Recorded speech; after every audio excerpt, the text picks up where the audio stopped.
Welcome back to That Adventure Couple. We are spending a couple of days hiking around in the Dolomites in northern Italy. They're about 2 hours or so north of Venice. And we're hiking out here so we can get views like this.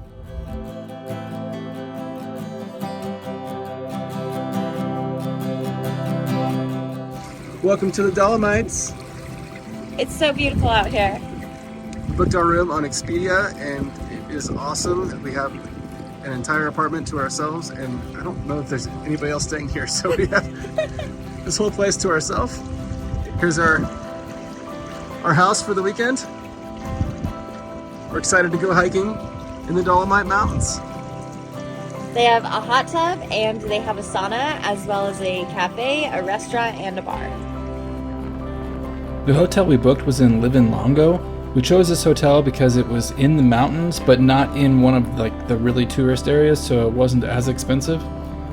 But since it was a little bit off the beaten path, we did have to drive about 30 minutes to get to where the hikes start.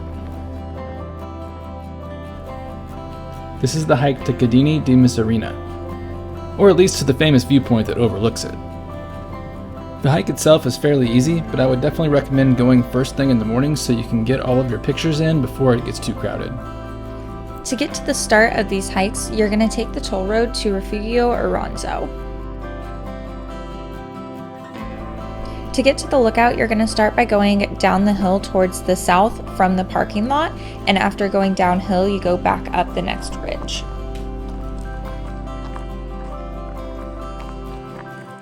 We were there in mid-October, so it was pretty chilly out.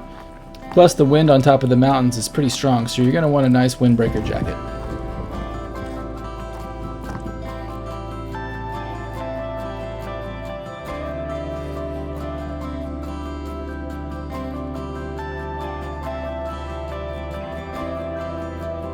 And it is this view right here that makes the whole trip to the Dolomites worth it.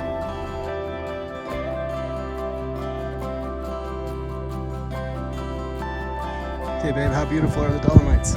They're absolutely stunning. After taking plenty of pictures at the most beautiful overlook in the Dolomites, we moved on to the second hike of the day. Tranquility de Lavorado is actually the more popular of the two hikes. This one had quite a few people making the loop around the mountain. This area is so vast, and every way that you turn, there are just absolutely amazing views. It's hard to believe it's even real.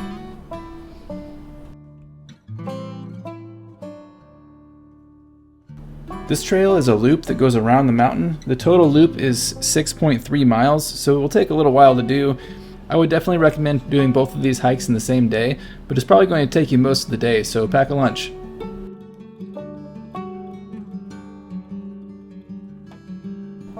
The southern side of the mountain is pretty steep, and it can be very slick due to all of the gravel, so we really recommend having super sturdy shoes so that you don't roll your ankle. Once you get to the northern side, there are quite a few different paths that you can take that all lead back to the parking lot, so it's possible to choose one that's a little bit less traveled.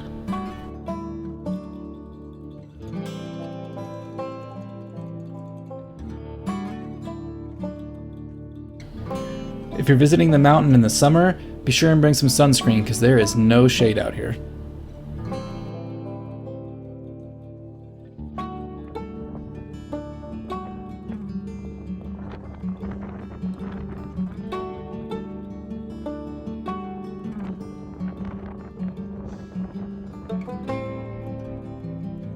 On day 2 of our adventure in the Dolomites, we got an early start again. I wanted to warn you about these roads in the Dolomites being really windy, so if you get carsick, don't forget to bring your Dramamine. The last stop on our Dolomite adventure is the Largo di Braias. You might recognize this lake from Instagram or TikTok. It's the emerald green lake that has the little wooden rowboats on it. If your goal is to get that perfect Instagram shot, you have to arrive before 10 a.m. because that's when they start taking the boats out. This lake is stunningly gorgeous. In the morning that we visited, there was actually a couple getting married in the little rowboats out on the lake.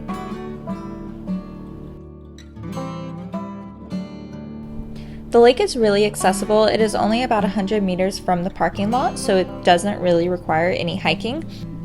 If you are hoping to get a small hike in, there is a trail going around the lake.